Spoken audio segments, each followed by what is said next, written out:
For me, the reason that I make art now is because I went to art school and studied and had a difficult time because the art histories that I wanted, really rigid, really specific, kind of an emphasis on the European canon of art history, which is important, but there's so much more. And I don't know, it's like with anything at all that you learn, you kind of gravitate towards what interests you. And usually what interests you is what is personal to some extent.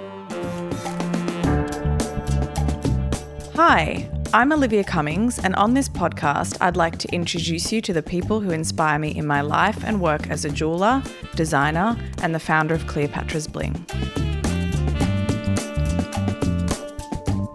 Atong Artem is an Ethiopian-born South Sudanese artist living and working in Naarm, Melbourne. Her work has been exhibited widely in Australia and internationally, including the Tate Modern and Victoria and Albert Museum. Her surreal and vivid portraits are endlessly captivating. In our conversation, she offers key insights into photography, providing guidance for young artists and showcasing herself as one of the most important new creators in the artistic scene.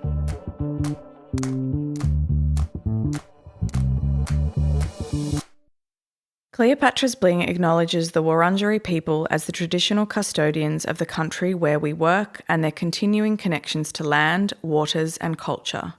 We pay our respects to their elders and all Kulin Nations people, past, present and future. I guess for the most part, I'm an artist, mostly working with photography and film. I'm a writer. I am a girl about town.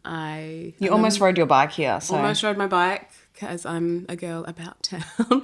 I'm a mum, and I'm someone who's just super, super, super interested in a lot of very different things. And I think it's sort of like currently my life mission to bring those interests together in the things that I make. So this is perhaps tongue-in-cheek, but you refer to yourself as a science fiction character. Yeah, I do.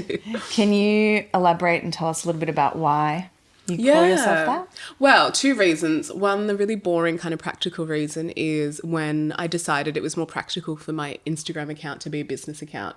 It kind of gives you the option to decide what kind of business you are, and science fiction character was one of the options. And I thought, are you joking? Like, this is perfectly made for me.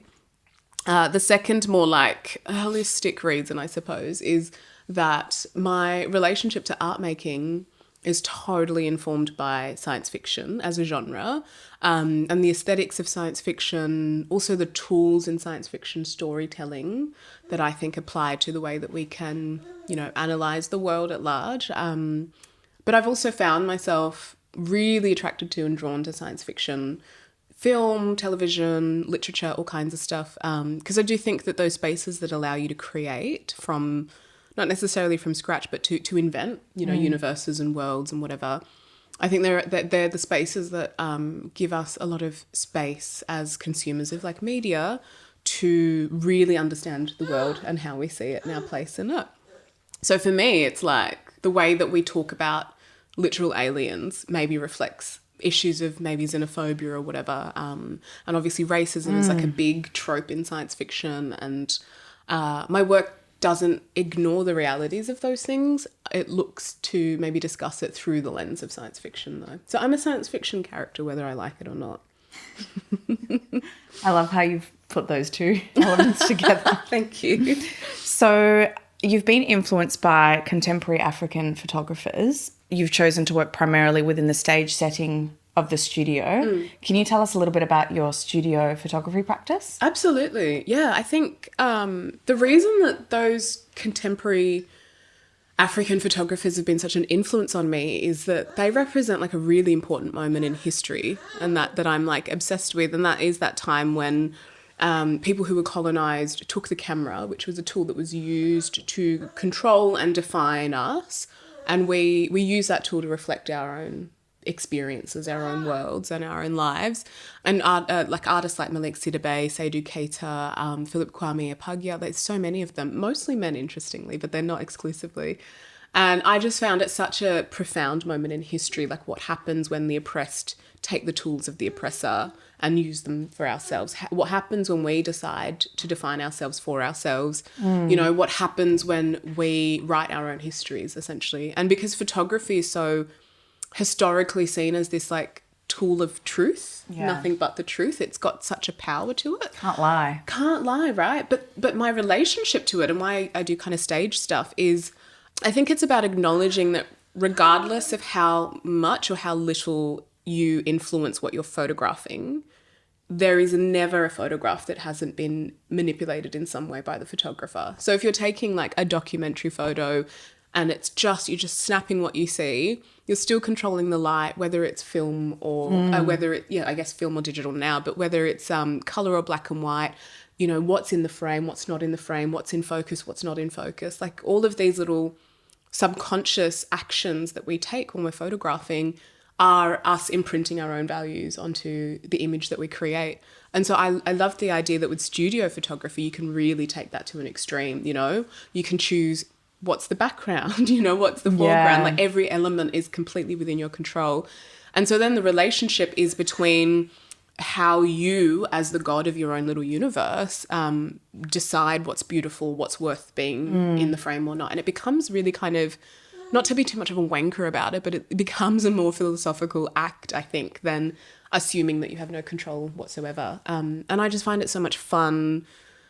But also, I'm an Aries and I love being in charge. Aries rising. We have a few Aries placements at Cleopatra's Bling, so that's good. I think the word manipulation is sometimes perceived as a negative thing, but in this context, I think what you're saying is it's the way you empower yourself within your medium. Absolutely. Like manipulating as in, you know, you manipulate clay to make a sculpture, you manipulate paint to make a painting. And I think manipulating is an act, I suppose. And being honest about that act makes it really powerful. Yeah. So what is the balance then between spontaneity and planning in the preparation for your shoots? So given the above. Great question. I think I'm still figuring it out and it's changing, ever changing, because it's always really kind of about where I'm at and the work you're an is Aries, so surely you do spur of the moment. I honestly do spur of the moment. But I had it's a really interesting that you bring that up. Someone was asking me about like my process and all that sort of stuff. And I was like, I don't know, like I just do it. I relate to that. You know, you just sort of do it. But I think that that sort of ease comes from maybe having like a lifetime of knowing what you like and don't like, so that when push comes to shove, it's really easy for you as an individual who knows what you do and don't like to put that into practice. Like, for example, and this is like something that I only thought about recently, but I was, you know, I go to op shops all the time. I love me an op shop. And I realized that like I kind of have like a process that's so intrinsic, and I was trying to remember where I got it from. And then I remembered when I was a kid, Mum and I used to go op shopping all the time. And I just thought it was so amazing that she would always like in and out 5 minutes and she'd have something amazing. And I was like, how do you do that? Like there's so many rows, like, and I would manually just go through every single thing and look at it, like every single thing. And I remember my mum just telling me like, well, if you like certain colours and you don't like other colours, like you're not going to look at the colours that you don't like. Or if there's certain materials that you're interested in and so on. Oh, come here, baby. Come here, darling. And it was like such a mind-blowing thing for me for someone to say like, just look for what you like. You don't have to go through everything. And I was like, it's like when you go to a library, like there are certain sections in the library that I'm going to maybe ignore because I'm not right there and then interested in it. And I think that's my relationship to like art making, and that sort of the spontaneity can happen because all the things that I know I do and don't want are like pretty set in stone. Like I know that it's probably going to be a portrait. I know that I like to like my portraits quite flat so that it's almost, I don't know, like almost two-dimensional, almost kind of cartoony in a way. To me, that says that you trust yourself. That's a big one. I think my therapist would be happy for me to say that. I think I do trust myself, yeah. Trial and error, but definitely I've gotten to a place where I think I trust my vision. So your artwork has been described as very intimate with its subjects. First of all, what's your reaction to that? Yes, yeah. I would say that there's a lot of intimacy in the works that I do with like my self-portraits as well as when I photograph other people. It's very personal. The way that I make photos and with other people and myself is like really conversational. And for me, the thing that's really important is, again, thinking about the history of photography, it's really important to acknowledge that relationship between the subject and the photographer, and to acknowledge like the agency of the subject or lack of agency of the subject. And there's like a power balance, and it's often really, really unbalanced or in favor of the photographer. So it's like... Do you mean in general in photography? In all of photography, I think. And in like, I think when I first was acknowledging this sort of power imbalance thing in photography, it felt really important for me to try to like make things as balanced as possible. And then I had a moment of realization where it was like, that's just never going to happen. Like, it's never going to happen when I am the one, unless that person is photographing themselves. And then that's not about me and it's not my work anymore. And that's, you know, completely different.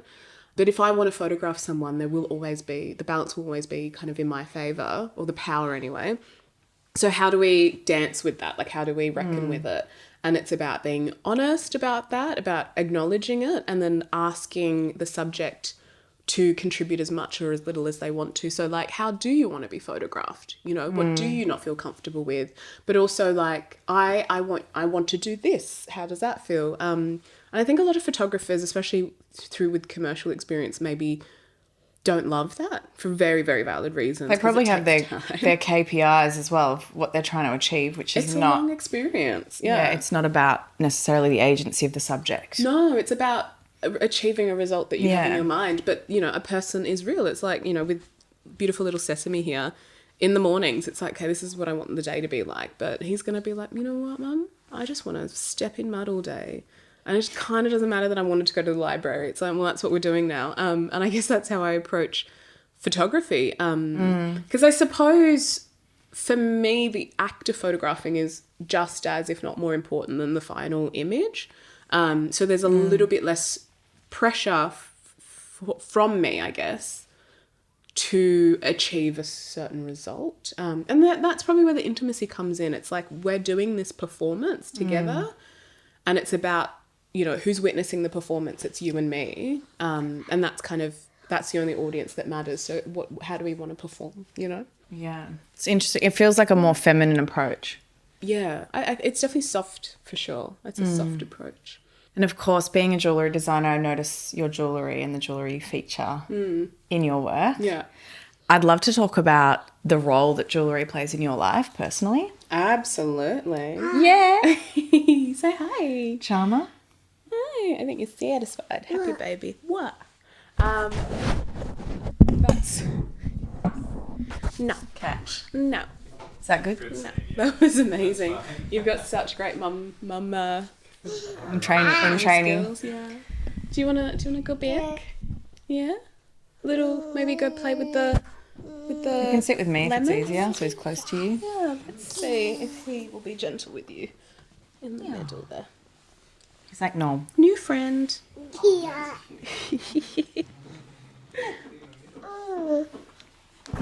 Hi. We're having a chat. He's such a Wrigley baby. Hi, Wrigley baby. What was the question again? So Jewellery. Yeah, your relationship to jewellery. Obviously, earrings, culturally still such a big deal. Like, I had my ears pierced at 3 days old. I don't remember, thank goodness. And it's just the norm. Like, you would pierce your child's ears very, very young so that they don't remember it. But they would get little thorns, like tiny little thin thorns from the tree to kind of keep it in there. Yeah, and then that would stay in while it was healing, because whatever tree it was had some sort of like antiseptic qualities to stop it from getting infected. And people still to this day will like put those, like if you've lost your earring, they'll like find a little kind of thorn or something. But all like it's such a like decorative arts, I suppose is the word I'm looking for, is such a part of the culture that I'm from. Embroidery, like hair as a decorative arts practice, and scarification is like a really, really big one that's also dying.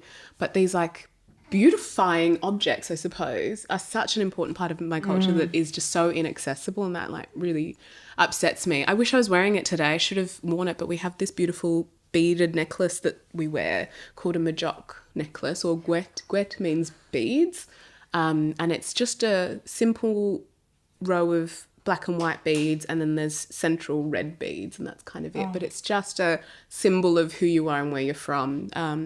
I'm doing actually a project with my friend Abby, who's a ceramicist at my studio, to make like giant ceramic versions of that. So it's more, I suppose, because these objects are often kind of in museums, not in people's homes as much, except for maybe the necklace. I love this idea of like playing with this changing of the role of the object, you know, like when we see like, I don't know, Byzantine jewelry or something in a museum, it's like really beautiful, but it's like that should be worn. It's inaccessible. Yeah. So why is it not your cultural jewellery not worn as much today? I mean, colonialism is a big part of it, but also there's just not that many people that make I was going to ask, anymore. so was it made predominantly by women? Yeah, the artisans just don't exist. Like even when it comes to things like bead making, which was such, like beads were just such a prominent part of the culture. I don't know a single person who knows how to make those beads. I know that in Kenya, which is a bordering country, it's still an ongoing bead making practice. So a lot of the South Sudanese beads come from Kenya because that's the closest place where they're made. So, you know, the technique might be different and, you know, the tools, the actual like beads are probably different. But yeah, it's just such a sad result of colonialism. Yeah. So do you find that your choice of jewellery is more a symbolic preference over aesthetic? It's definitely both. I'm lucky that my aesthetic preferences align with the things that I like in general, like symbolically and culturally. I'm not a subtle girl most of the time, you know, like it's not the bigger like, the better. Well, I love decoration and I love like art making in a way. It's like, yeah, like a beautiful, simple gold hoop is beautiful and I love it and I appreciate it. But as soon as there's stones on it, I'm like, ooh. I mean, you know what I mean? Preaching to the choir. It's just like, I don't know, like these are, especially when it's like, you know, natural things or like, yeah, I just get really excited by like colour, texture, glitz, glam, but not in the, you know, I don't know, I'm probably going to offend someone, but remember there was a period of time not that long ago where like home decor for like cool girls was like the shiny glass reflective like side table and like the plush bed and like little fake diamond things and like everyone like glitz, glam, glitter. Like love that for you, imaginary person. But I'm like, I don't know. I think because I grew up with such an affinity for history and seeing like, you know, when they would sort of recreate what Pompeii looked like or like, you know, what for me personally, having come from a place with a history that's hidden, what was it like for my great-grandmother living in South Sudan, you know, before the British came? Like, I just love the idea of like these ways of doing things that have either been hidden or forgotten or dismissed, and being able to find beauty in the way that we used to do things, especially when it's really tactile, you know, the fact that somebody would sit there and make these beads or somebody would sit there and like, you know, hand forge or whatever. Like, I don't think that's the terminology, but you know what I mean. So is it predominantly gold? I love gold. Yeah. I love gold. And in South Sudan, it's gold is more worn than silver? Definitely. And I think that's also like a Arab influence. So prior to the British, we were colonized by like an Arab population. So it's a really culturally kind of mixed kind of culture in South Sudan, or Dinka culture specifically, I should speak to, because there is an Arab influence. There is obviously like a Nilotic influence with Egyptian Nilotic cultures that have existed along the Nile River for a really long time. British influence, of course, Central African influence, like East Africa. Like it's such a cultural melting pot, even though it seems from the outside to be like one culture. So we've got such an emphasis on gold, but like there's the Nuba tribe or Nubian tribes as well, actually. They really? They do all of the amazing, like kind of similar to Egyptian kind of gold jewelry that's like, you know, headpieces, makes beautiful sounds, that kind of stuff.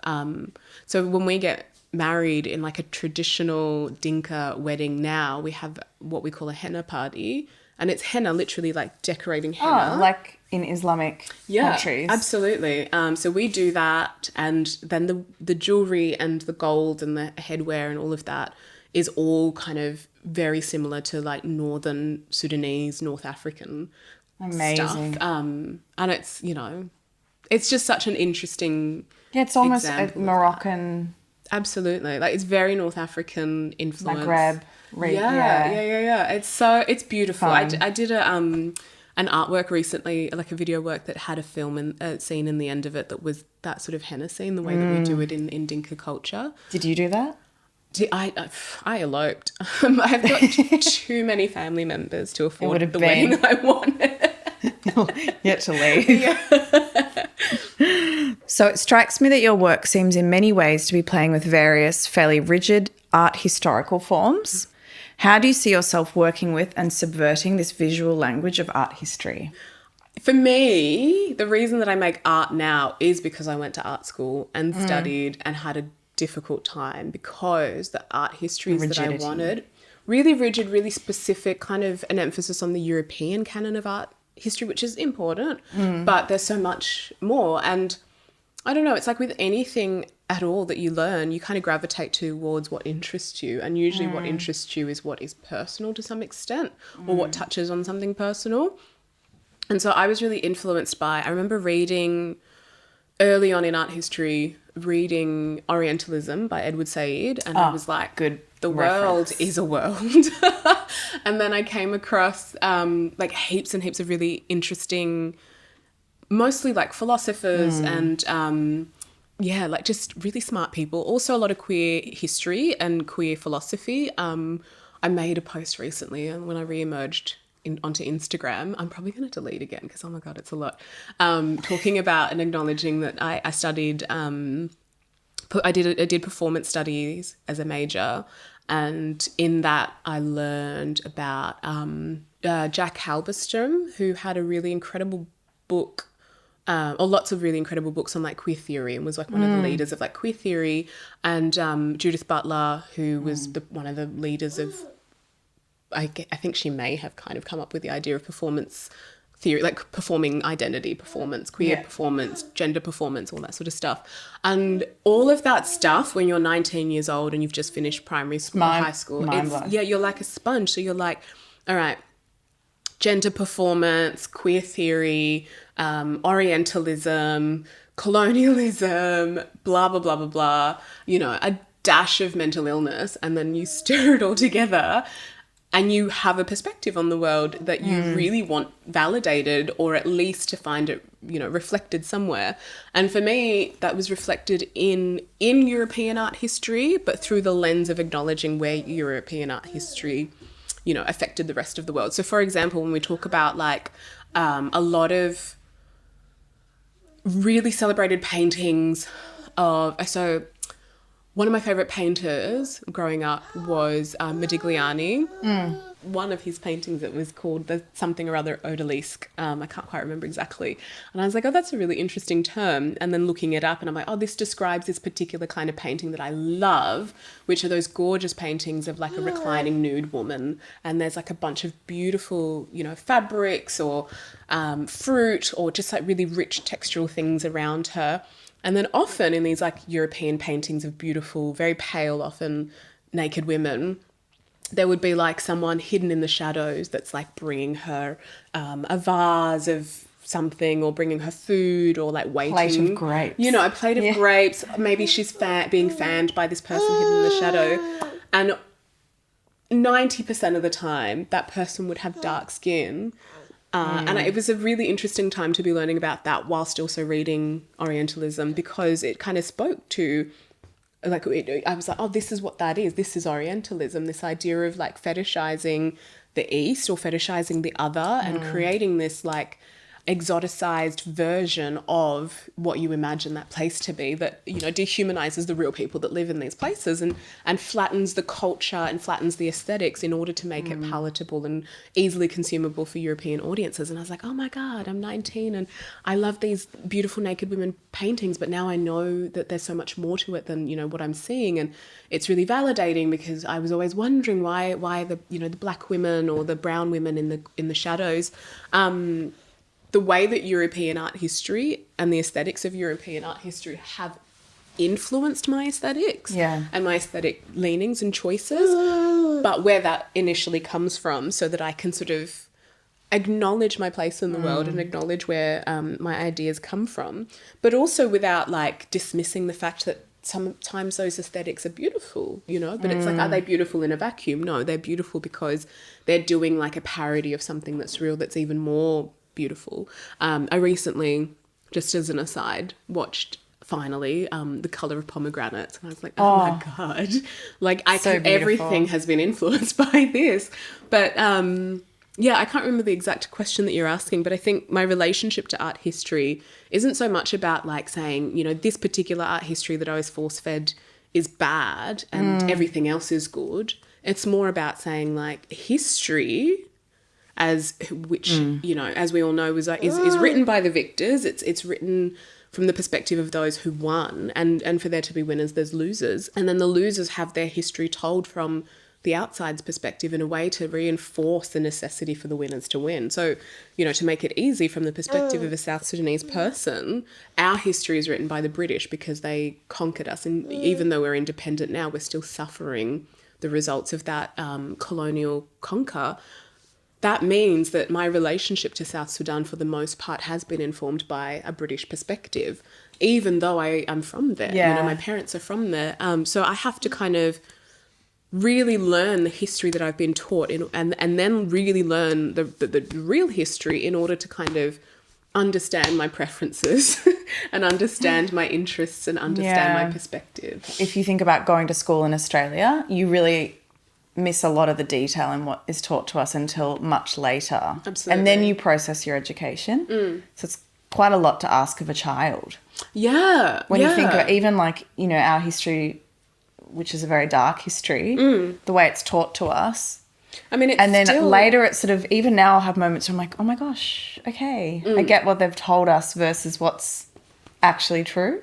Someone said it really eloquently recently on the internet, and it was like, it's just so dumb. There was like a video of a woman maybe in her like mid-20s, maybe 30s, and it's a video of her outside in this beautiful grassy field having like a picnic with a woman who's about to turn 100, like a much, much older woman. And in the video, the younger woman is talking about, for some reason, how everybody thought that they were a couple, but actually this older woman is like this, you know, tarot expert that has been teaching her, and her husband, the younger woman and her husband, have been looking after her over the last 3 years and gaining all this knowledge, blah, blah, blah, blah, blah. All the comments are like, so is that your wife? And it was like, what? And then I kept scrolling and I was just like, are they being funny? And then somebody was like, you know, reading comprehension is a skill that we lost a long time ago. And it's like, yeah, it's not, it's jumping it's not, to conclusions. Well, yeah, it's also like, you know, it's nobody's fault if they didn't necessarily learn how to like read and then understand and then interpret. And I take it for granted that that's something that I grew up with because my dad's a writer and my mum's a writer, and like I just have a family who's really interested in that sort of thing.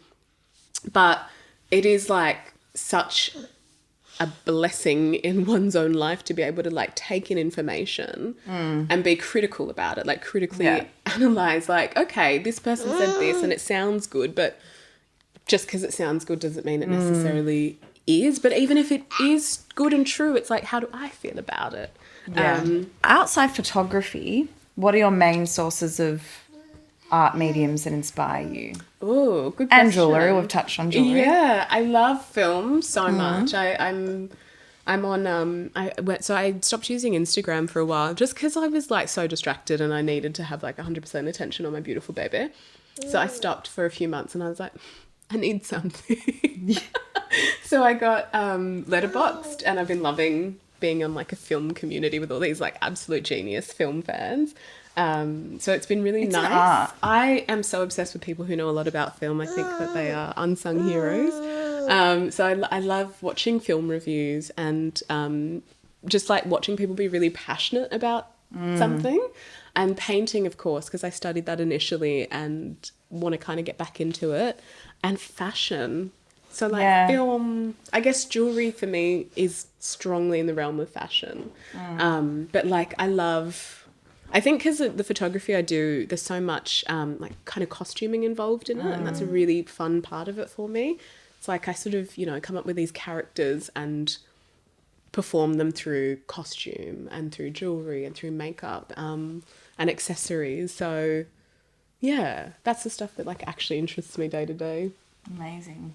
So what are you working on currently, and where can our listeners / watchers keep up to date with this? Oh my goodness, so much.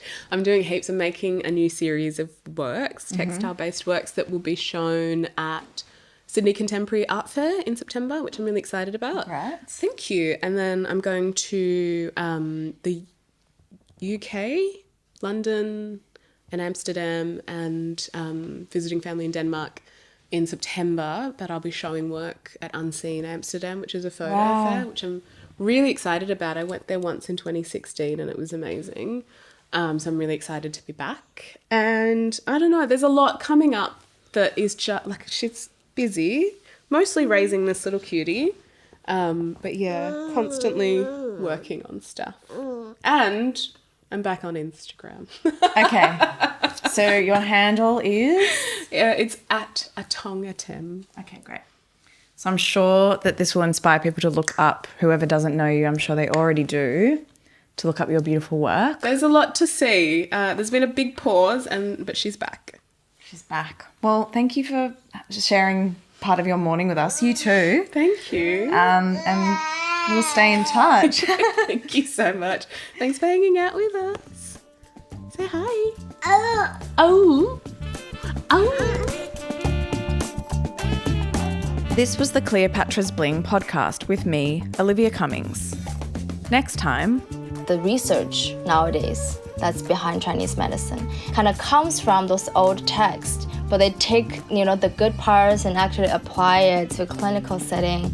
And that I think is the most useful for me as a practitioner. Until then, stay curious.